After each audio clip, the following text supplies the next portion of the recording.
What's going on, everyone? Look, I'm not even going to sugarcoat this or waste your time with pleasantries because what we just witnessed in Cleveland demands immediate, honest conversation. The Browns just got absolutely demolished by the New England Patriots, losing 32-13 in a game that genuinely looked like two completely different caliber football teams were playing against each other. And before anyone tries to spin this or make excuses or talk about moral victories, let me be crystal clear about what this performance represented. This was organizational failure at the highest level. This was coaching stubbornness colliding with reality in the most painful public way possible. And the quarterback situation that Kevin Stefanski continues defending with increasingly desperate justification has now reached a critical breaking point that cannot be ignored anymore by anyone with functioning eyes and basic football knowledge. Dillon Gabriel just turned in another performance so thoroughly underwhelming, so completely devoid of anything resembling NFL caliber quarterback play that it legitimately makes you question the entire evaluation process this organization uses when assessing talent. I'm talking about fundamental decision-making errors, physical limitations that cannot be coached away, and a level of conservative, scared football that makes opposing defensive coordinators absolutely salivate when they're game planning during the week. Meanwhile, Shedeur continues sitting on that bench, watching this organizational malpractice unfold in real time, probably wondering what else he possibly needs to demonstrate in practice to earn an opportunity that should have come weeks ago based purely on merit and performance. We're going to dissect every aspect of what happened in this game. We're going to examine the statistics that paint an absolutely damning picture of quarterback inadequacy.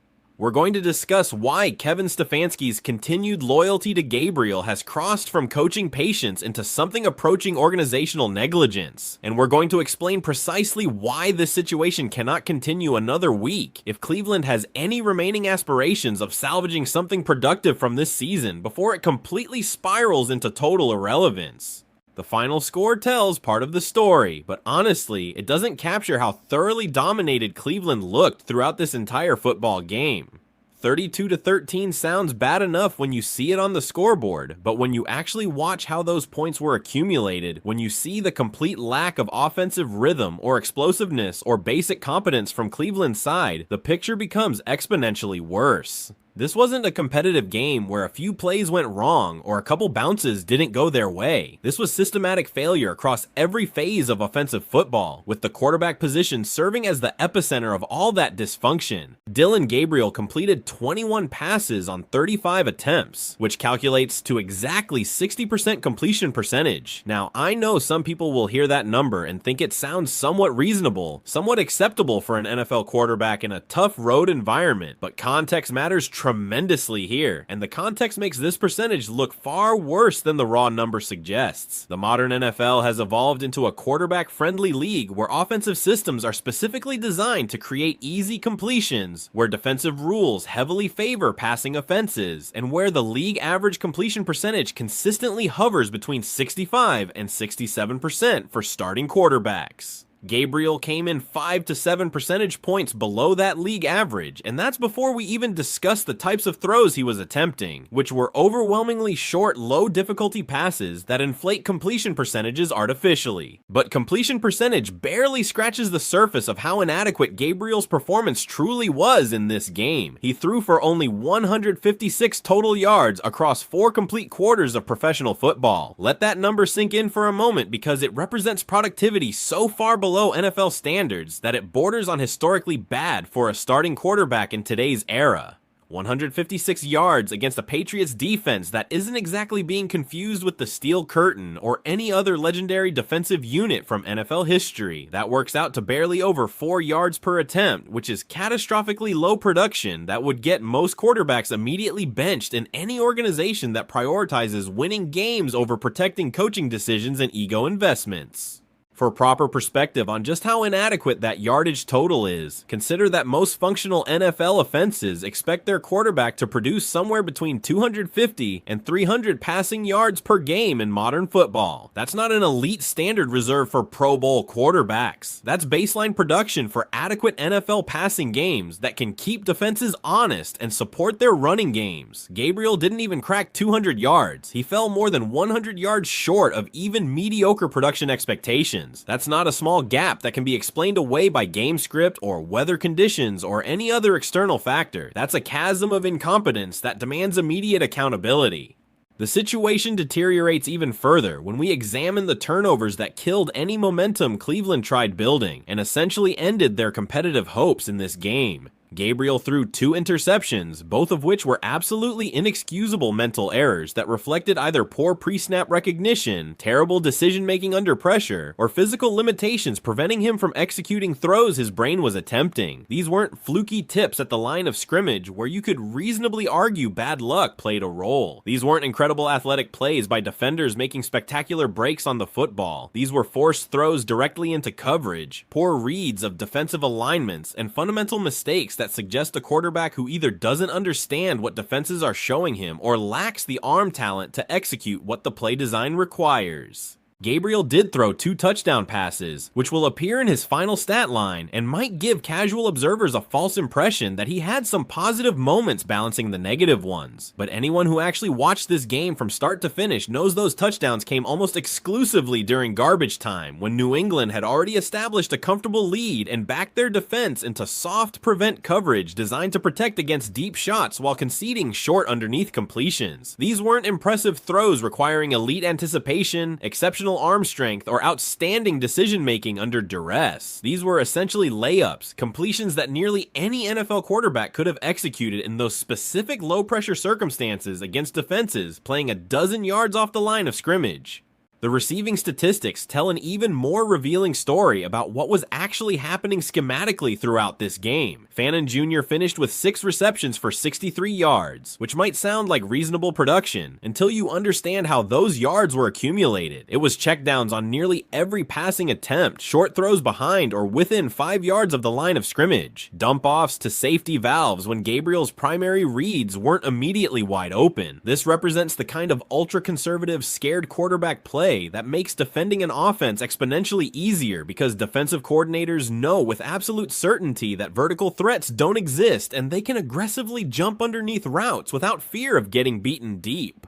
Dillon Gabriel is fundamentally not equipped to be an NFL starting quarterback at this stage of his development, and possibly ever, depending on whether certain physical limitations can be overcome through coaching and experience. Anyone who watches him play for more than a quarter can identify the glaring deficiencies that prevent him from executing a functional NFL offense against competent defenses. Maybe with several years of intensive development work, a perfectly tailored offensive system designed specifically to hide his weaknesses, and elite playmakers at every skill position who can create yards after catch to compensate for his limitations, he could potentially develop into a capable backup or spot starter. But right now, with this roster, with these expectations, with this competitive situation, he is completely overmatched by what NFL defenses present.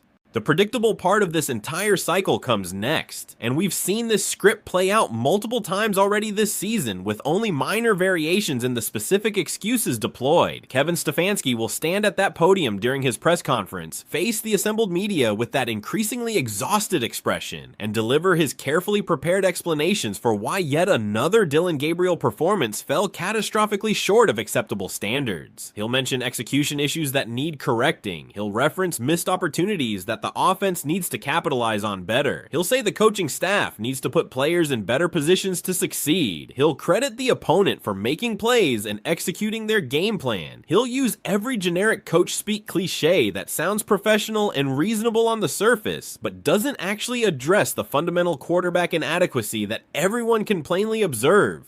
But here's what the actual game film reveals when you watch the coach's tape with any level of football understanding. Gabriel consistently defaulted to checkdowns throughout the entire game, those ultra-safe short passes that gain minimal yardage and allowed defenses to play aggressively. The New England Patriots secondary was literally playing loose coverage with massive cushions for the entire game because they understood with complete certainty that Gabriel either couldn't or wouldn't attack them vertically down the field. They didn't respect his arm strength or his willingness to challenge their secondary deep. They could play up near the line of scrimmage, jump underneath routes aggressively, and dare Gabriel to beat them over the top. He couldn't do it with any consistency, so they simply continued eliminating even the short passing game by breaking aggressively on the football, which is exactly how both of those catastrophic interceptions occurred. When defenses know with certainty that a quarterback won't attack them vertically, when they understand the passing game will be restricted to short conservative throws, defending an offense becomes exponentially easier at the professional level. This is fundamental defensive football theory that every coordinator in the league understands. This predictable outcome is precisely what you will continue experiencing as long as Dillon Gabriel remains the starting quarterback in this offense. It's completely predictable to anyone with football knowledge, utterly unsustainable if you have winning aspirations,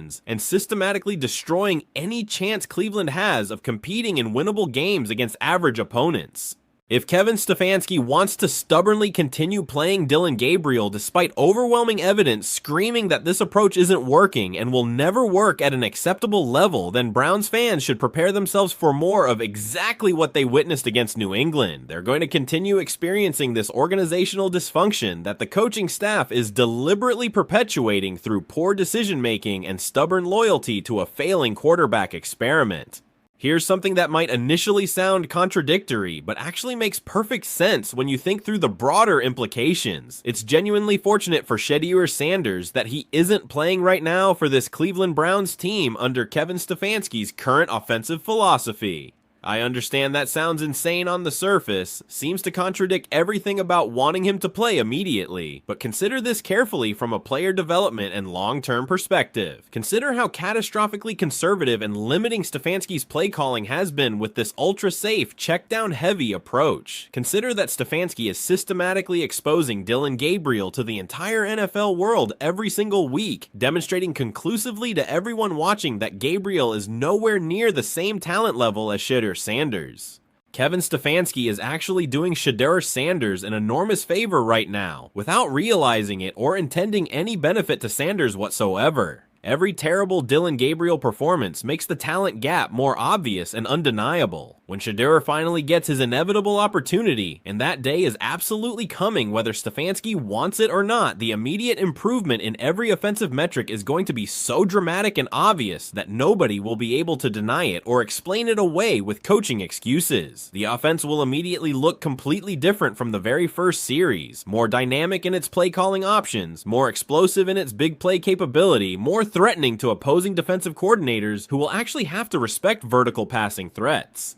Let me be absolutely crystal clear about something that should be obvious to everyone. If Shedeur Sanders cannot perform significantly better than what Dillon Gabriel is currently producing on the field, if Shedeur cannot easily exceed this incredibly low bar that Gabriel has established through his performances, then something is fundamentally broken with either the scouting evaluation process, the player development system, or the entire organizational structure from top to bottom. But that scenario isn't going to happen because Shedeur Sanders is a completely different caliber of quarterback prospect with superior arm talent, better decision-making ability under pressure, and stronger natural leadership presence. The gap between them isn't small or debatable among people who understand quarterback evaluation. It's enormous and obvious to everyone except apparently the coaching staff making these decisions. I genuinely cannot help but find this entire situation almost comically absurd at this point because it has reached levels of organizational dysfunction that seem almost deliberately designed to frustrate everyone watching. It's like watching someone insist with a completely straight face that a bicycle is just as fast as a motorcycle, that they're equivalent vehicles simply because they both have two wheels, even while the bicycle is getting lapped repeatedly on the highway by every other vehicle. The evidence is overwhelming and undeniable. The results speak for themselves with brutal clarity. The film doesn't lie about what's happening on the field, yet Kevin Stefanski continues making the exact same decision week after week, somehow expecting different results despite all evidence suggesting that's impossible. This game exposed more than just surface-level statistical inadequacy from the quarterback position. This game brutally revealed that Dillon Gabriel doesn't possess the arm strength necessary to consistently attack NFL defenses vertically and stretch secondaries. He cannot drive the football with sufficient velocity into tight windows in the intermediate passing game between 15 and 25 yards downfield. He doesn't trust his own ability to fit throws into coverage when receivers aren't completely wide open, so he instinctively defaults to the safe check down even when objectively better options are clearly available to more confident quarterbacks. That's not merely a confidence issue that will magically resolve itself with additional repetitions and game experience. That represents a fundamental combination of physical limitation and mental processing problems that constitute core deficiencies for any NFL quarterback. This game also exposed that Kevin Stefanski's offensive system, at least as he's currently implementing it with Gabriel at quarterback, is incredibly predictable and absurdly easy for NFL defensive coordinators to scheme against effectively. New England didn't have to do anything remotely exotic or creative defensively. They didn't need to install elaborate blitz packages or confusing coverage disguises that take extensive practice time to perfect. They simply played base defense, kept everything in front of them, eliminated the deep passing game by not respecting Gabriel's ability to execute it, and forced Cleveland to try methodically marching down the field with short passes that required perfect execution on every single play. It worked perfectly because Gabriel lacks the accuracy and the weapons around him to consistently execute that kind of dink and dunk short passing offense against any defense that knows with certainty it's coming. The most damning aspect of this entire organizational dysfunction is how it's visibly affecting the rest of the team's morale and competitive spirit. You can literally observe it in the body language of receivers, who understand they're not getting legitimate opportunities to showcase their abilities downfield and use their athletic talents. You can see it in the frustration of running backs who aren't receiving the ball in space because the passing game cannot threaten defenses vertically and force safeties to respect deep routes. You can see it most painfully in the defensive players, particularly Myles Garrett, who are producing historic individual performances week after week that would normally lead to victories, watching all their dominant efforts get completely wasted because the offense cannot score sufficient points to support their excellence. There's a very legitimate reason why social media has been absolutely exploding with criticism of Stefanski's decision-making all week long. Browns fans aren't stupid people reacting emotionally without basis. They can see with their own eyes what's happening every Sunday afternoon. They can compare Dillon Gabriel's performance to what they observe from other NFL quarterbacks around the league during nationally televised games. They can reasonably imagine what Shedeur Sanders might accomplish with this same offensive system, these same weapons, these same opportunities, and the massive gap between current reality and potential possibility is driving them absolutely insane with completely justified frustration. Kevin Stefanski's post-game press conferences have become viral content for all the wrong reasons, and that tells you everything you need to know about how this situation is being received not just locally, but nationally across the entire NFL landscape. People are creating memes mocking his responses, making compilation videos of his contradictory excuses and evasive answers, comparing his defensive press conference statements to the brutal reality visible on game film, and generally turning Cleveland's quarterback situation into a national joke and punchline that diminishes the organization's credibility. That's not good for player morale or team confidence. That's not good for organizational reputation with potential free agents considering Cleveland as a destination. That's not good for recruiting in future drafts or facilitating trades or building any kind of sustainable winning culture. It's organizationally toxic, and it's entirely self-inflicted through stubborn, indefensible decision-making at the coaching level. The pressure is genuinely building to unsustainable levels now, and something has to change very soon before this entire season becomes a completely wasted opportunity. The defensive unit is playing well enough to win games if they had even average offensive support. The talent exists on this roster to be competitive in virtually every game on the schedule, but none of that matters when the most important position on the field is producing at historically inadequate levels, and the coaching staff refuses to make the obvious change that everyone except them can clearly see needs to happen immediately. So what happens next in this ongoing organizational drama? Does Kevin Stefanski finally make the necessary change and give Shedeur Sanders the starting opportunity his practice performance has earned? Or does this dysfunction continue spiraling until ownership is forced to intervene and make difficult personnel decisions? The next few weeks will reveal everything about this organization's priorities and whether winning games matters more than protecting coaching egos and justifying past decisions. One thing is absolutely certain though, this situation cannot continue indefinitely. The talent gap is too obvious, the performance differential is too stark, and the patience of everyone involved, from fans to players to potentially even ownership, is rapidly approaching its absolute breaking point. This story is far from over, and what happens next will define the trajectory of this entire franchise moving forward.